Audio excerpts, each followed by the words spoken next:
آج میں آپ کی ملاقات کروا رہی ہوں ایک بہت ہی اسپیشل مہمان سے، Ni Made. She is a deputy minister for marketing and ministry of tourism and creative economy.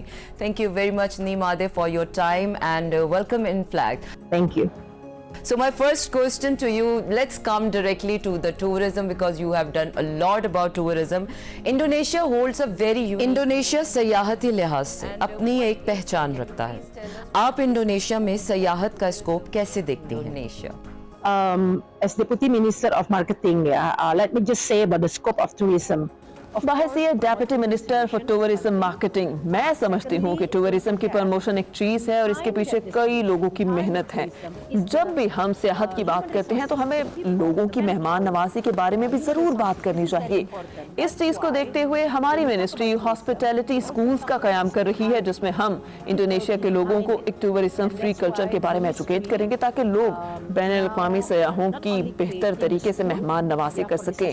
ہم سب کو پتا ہے کہ سیاحت سے معیشت کو بوسٹ ملتا ہے، اسی لیے ہم ایسی پالیسیز تیار کر رہے ہیں جسے مینٹین کرنا آسان ہو.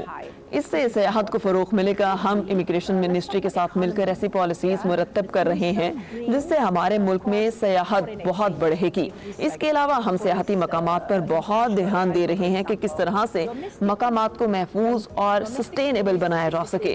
یہ وہ چند باتیں ہیں جس پر ہم کام کر رہے ہیں تاکہ انڈونیشیا میں سیاحت کو فروغ مل سکے.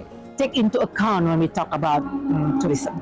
Bali is very famous destination for across the world for all. Bali سیاحت کو لے کے پوری دنیا میں اپنا مقام رکھتا ہے. بالی اور انڈونیشیا میں بے شمار ایسی جگہ ہیں جہاں سیاح بہت زیادہ آتے ہیں. ہمیں ان کے بارے میں ضرور بتائیں. And friendly tourism places in your country. This is the government's strategy, because ہماری حکومت یہ کام بہت پلاننگ سے کرتی ہے. سیاحت معیشت کے لیے ریڑھ کی ہڈی کی حیثیت رکھتی ہے اور سیاحت کے ذریعے معاشرے کو براہ راست فائدہ پہنچ رہا ہوتا ہے. بالی گزشتہ 100 سالوں سے دنیا میں ایک الگ ہی مقام رکھتا ہے لیکن میں اب بھی سمجھتی ہوں کہ ہمیں اسے اور پرموٹ کرنے کی ضرورت ہے. ہماری چند پریورٹیز ہیں. سب سے پہلے ہم اسے پرموٹ کرتے ہیں. سیاحوں کو متوجہ کرنے کے لیے ہم ہر سال یہاں مختلف ایونٹس بھی کرواتے ہیں. اسی سال فروری میں ہم نے بالی میں ایک فارمولا ریس بھی کروائی تھی اور اگلے سال بھی ہم اسی طرح کا کوئی ایونٹ کرائیں گے. اس سے بہت فائدہ ہوتا ہے. ہمارا ایک مشن ہے وہ یہ کہ ہم لوگ صرف سیاحتی مقام کو پرموٹ نہیں کرتے بلکہ اس مقام کے اطراف میں جو آبادی ہیں، جو ثقافت ہیں، انہیں بھی پرموٹ کرتے ہیں. اسے ہم ولیج ٹورزم کہتے ہیں. new super priority or key priorities destination in Indonesia. Pakistan and Indonesia have many similarities. Pakistan اور انڈونیشیا میں بہت مماثلت ہے. پاکستانی سیاحوں کو اٹریکٹ کرنے کے لیے آپ لوگ کیا سٹیپس لے رہے ہیں؟ مثال کے طور پر ابھی تک دونوں ملکوں کے مابین ڈائریکٹ فلائٹس ہی آپریٹ نہیں ہوتی. Flight system between both countries. Thank you. This is very important questions. I agree with you. Pakistan Indonesia. بہت شکریہ، آپ نے بہت اہم سوال کیا. پاکستان اور انڈونیشیا کے باہمی تعلقات بہت ہی مضبوط ہیں. آزادی کے وقت سے ہی ہم لوگ ایک دوسرے پر ٹرسٹ کرتے ہیں. انڈونیشیا اور پاکستان کے قومی رہنما بھی آپس میں دوست تھے. مذہبی اور ثقافتی بنیادوں پر بھی ہم دونوں ممالک ایک دوسرے کے بہت ہی قریب ہیں. اور اب بات کرتے ہیں سیاحت کی. تو سیاحت وہ شعبہ ہے جہاں ہم دونوں ممالک کو مزید تعاون کی ضرورت ہے. انڈونیشیا اور پاکستان کے لوگوں کے درمیان خوشگوار تعلقات بہت ہی ضروری ہیں.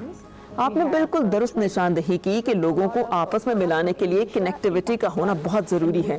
اس وقت انڈونیشیا اور پاکستان کے مابین کوئی ڈائریکٹ فلائٹ آپریٹ نہیں ہو رہی اور میں امید کرتی ہوں کہ بہت جلد ہم اس مسئلے کا حل تلاش کر لیں گے. اس کے لیے ضروری ہے کہ مسافروں کی ڈیمانڈ میں اضافہ ہو. جب ڈیمانڈ بڑھے گی تو سپلائی خود بخود بڑھ جائے گی. جو پاکستانی سیاح انڈونیشیا آتے ہیں میں ان سے اپیل کرتی ہوں کہ آپ لوگ واپس جا کر لوگوں کو ضرور ہمارے بارے میں بتایا کریں کیونکہ آپ لوگ خود انڈونیشیا میں رہنے کا تجربہ کر چکے ہیں. اس سے دونوں ممالک کے مابین سیاحت کو فروغ ملے گا. میں ڈیپٹی منسٹر ہونے کے ناطے پوری کوشش کروں گی کہ دونوں ممالک کے مابین ڈائریکٹ فلائٹ سسٹم آپریٹ ہونا شروع ہو جائے. Countries, but I am as the Deputy Minister for Marketing really adamant to make this happen.